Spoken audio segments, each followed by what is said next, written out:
हिया। और मैडम जी इतना गुस्सा क्यों कर रही हो?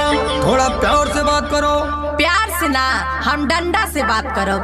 ऐसा क्या हो गया है, जरा खुल के बताओ। मेरे बेटे को आज आपने क्यों मारा है?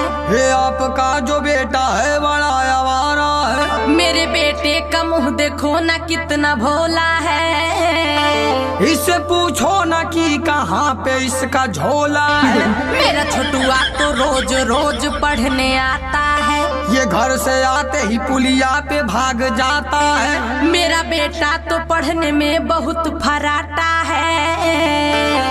सारे लड़कों में रोज झगड़ा ये लगाता है। ये रोज पढ़ने आता है, न करता नागा है। अभी कल ही मेरे मुंह पर ये पद के भागा है। मेरा बेटा तो घर पे छेड़ी भी चराता है।